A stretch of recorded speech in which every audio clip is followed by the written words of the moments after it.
Now it's time to reinstall the dial, but before I do, I wanted to take a moment to show you the replacement dial I'll be using.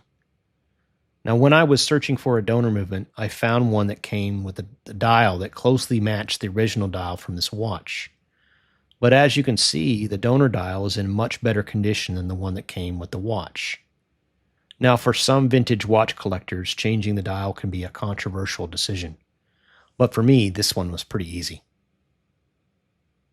I do want to point out that this replacement dial is not perfect. If you look across the top of the dial, you can see some visible damage. And this could be caused by moisture intrusion, surface oxidation, or possibly a breakdown of the protective lacquer over time. So this is not flawless by any means. But to my eyes, this is still a much more attractive option than the original dial that came with the watch. And since it matches the original design, I feel comfortable moving forward with it.